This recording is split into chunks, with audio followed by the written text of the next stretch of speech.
Selamat malam. Waalaikumsalam. Oke, ya, baik. Apakah benar ini dengan Mas Farid? Ya, benar, Mas. Oke, sebelumnya perkenalkan, nama saya Fadlur Rahman Jamil. Di sini saya sebagai HR yang akan mewawancarai Mas Farid pada hari ini. Oke, siap. Oke, baik Mas Farid. Gimana kabarnya Mas Farid? Alhamdulillah baik, Mas. Oke, baik. Gimana perjalanannya ke sini? Apakah kesusahan? Gak ada sih, Mas. Aman aja, tadi gak ada macet soalnya. Oke, siap. Baik Mas Farid. Apakah Mas Farid bersedia untuk melanjutkan sesi wawancara selanjutnya? Siap, Mas. Oke, baik. Oke, saya akan memberikan pertanyaan ke Mas Farid. Apakah sebelumnya Mas Farid pernah menghadapi situasi di mana Mas Farid harus menganalisis sesuatu untuk menyelesaikan masalah tersebut? Kalau menganalisis itu pas magang pernah, Mas, ketika saya sedang menjalani magang di bidang kedokteran. Waktu itu saya sedang menghadapi kasus radiologi yang kompleks.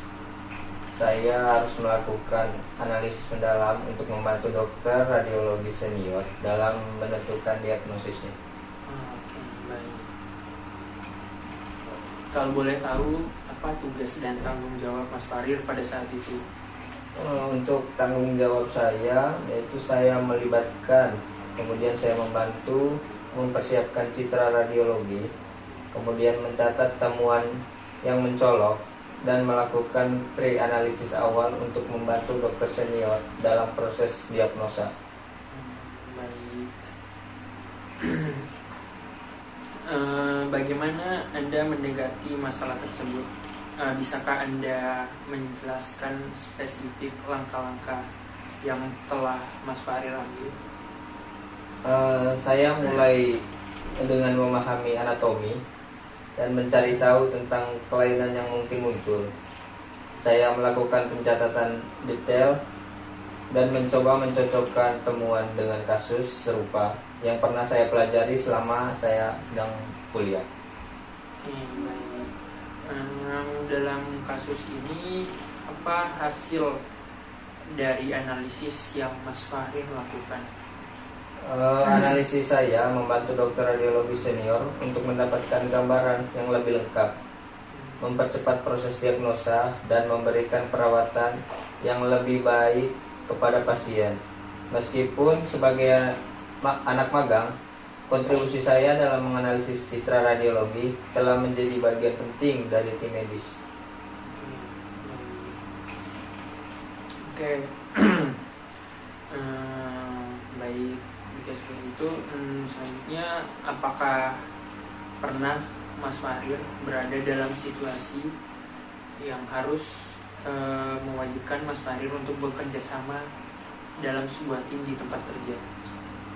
Iya, selama magang saya sering bekerja dalam tim medis yang terdiri dari dokter, perawat, dan tenaga medis lainnya untuk menangani kasus-kasus yang kompleks.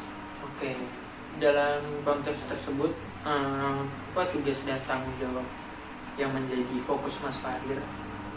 Mungkin fokus utama saya pada saat itu saya mengumpulkan data dan menganalisis citra radiologi. Saya juga berperan dalam menyampaikan temuan kepada tim dan mendukung upaya bersama untuk memberikan perawatan yang terkoordinasi kepada pasien. Oke, bagaimana Anda berkoordinasi dengan anggota tim, termasuk rekan kerja lainnya?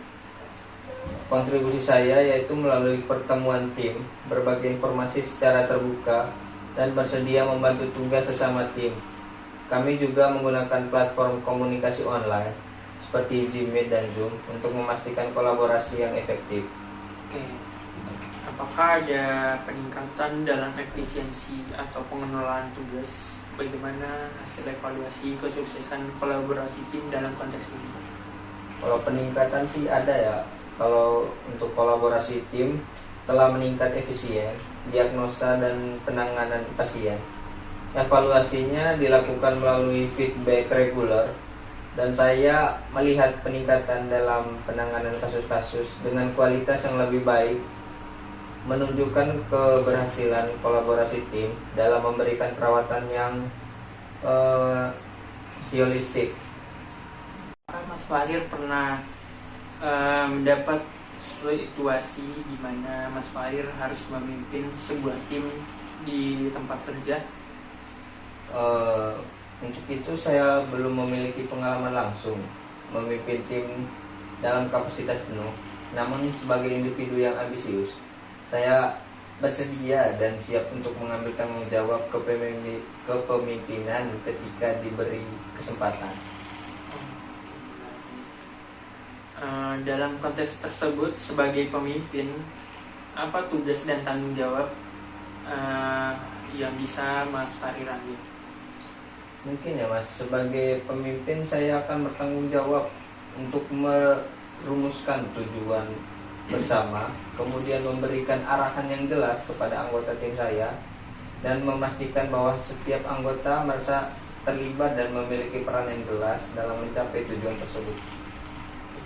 Bagaimana dia berkoordinasi dengan tim, mengambil keputusan dan memastikan keberlanjutan proses tersebut? Kalau di posisi itu saya akan menerapkan komunikasi terbuka dan berdaya guna, memfasilitasi pertemuan rutin, dan mendengarkan masukan tim dalam pengambilan keputusan. Saya akan mempertimbangkan perspektif tim sebelum membuat keputusan akhir, sehingga setiap langkah yang diambil dapat mendukung keberlanjutan dari proses tersebut. Bagaimana pengambilan keputusan dan tindakan Anda mempengaruhi efisiensi pelayanan tersebut? Saya yakin pengambilan keputusan kolaboratif dan transparan akan meningkatkan efisiensi tim, memperbaiki kualitas layanan, dan pada akhirnya meningkatkan kepuasan pelanggan, memastikan setiap anggota tim merasa didengar dan diberdayakan akan menjadi kunci dalam mencapai hasil yang positif. Oke, Mas Fahir. Pernahkah Mas Fahir mendapat situasi spesifik di mana harus menghadapi tekanan tinggi atau stres saat menjalani peran Anda di lingkungan kerja? Kalau untuk stres sih saya rasa pernah. Saya menghadapi situasi stres saat menangani kasus-kasus radiologi yang mendesak dan memerlukan keputusan yang sangat cepat untuk memberikan perawatan yang tepat. Oke, dalam situasi stres tersebut, apa yang menjadi fokus Anda?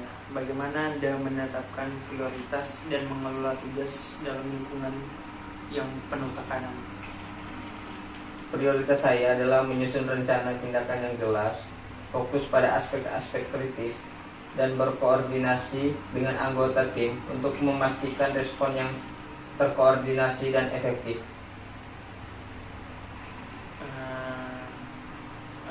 Tindakan apa yang Mas Fahir ambil untuk merespon atau mengelola stres dalam situasi tersebut? Saya melakukan pendekatan berbasis mindfulness, yaitu mengambil nafas dalam dan meningkatkan pentingnya komunikasi terbuka dengan tim. Saya juga mendorong sesi debriefing setelah situasi stres untuk mengevaluasi dan belajar dari pengalaman tersebut. Baik, apakah ada hasil yang sudah Anda rasakan dari strategi manajemen stres yang Anda terapkan itu? Strategi manajemen stres tersebut membantu saya mempertahankan fokus dan keseimbangan dalam pekerjaan.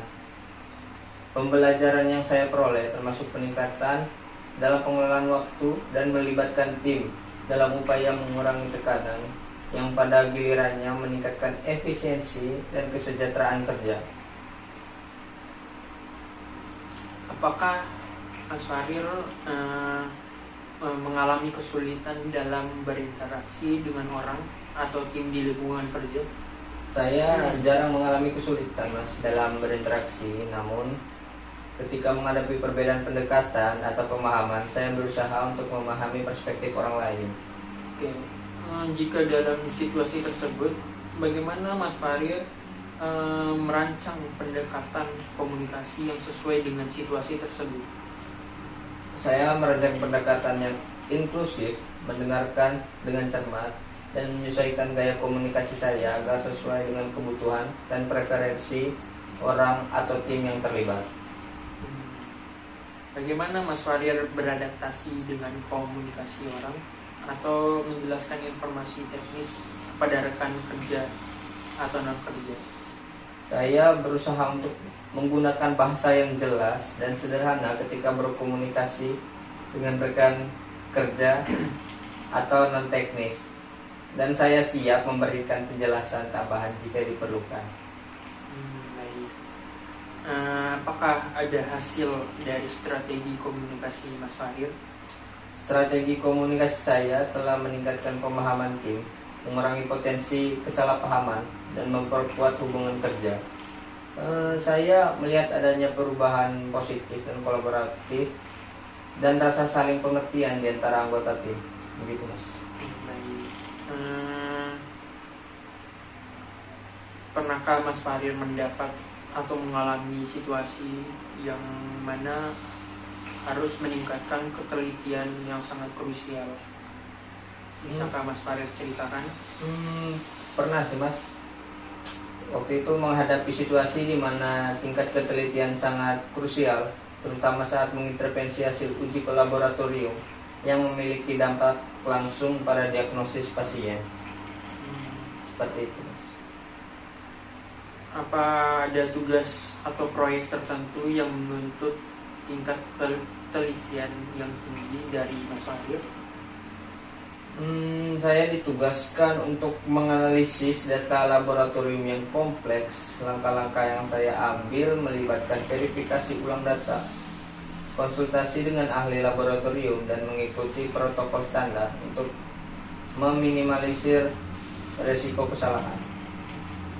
Bagaimana Anda bisa memastikan tingkat ketelitian dalam menyelesaikan tugas tersebut? Apakah ada strategi konkret atau langkah-langkah yang Anda terapkan?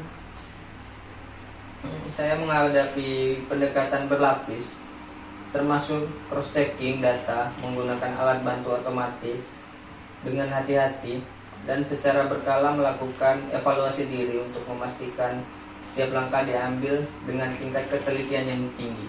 Begitu, Mas. Oke, baik.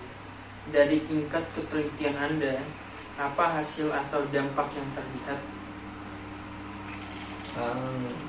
Tingkat ketelitian yang tinggi telah membantu mengidentifikasi masalah potensial, meningkatkan akurasi diagnosis, dan pada akhirnya memberikan perawatan yang lebih efektif kepada pasien. Dalam kasus ini, tingkat ketelitian memainkan peran krusial dalam meningkatkan kualitas layanan kesehatan yang saya berikan. Begitu, Mas. Oke, baik Mas Farir. Sekian dari wawancara ini. Terima kasih telah menjelaskannya. Oke, siap.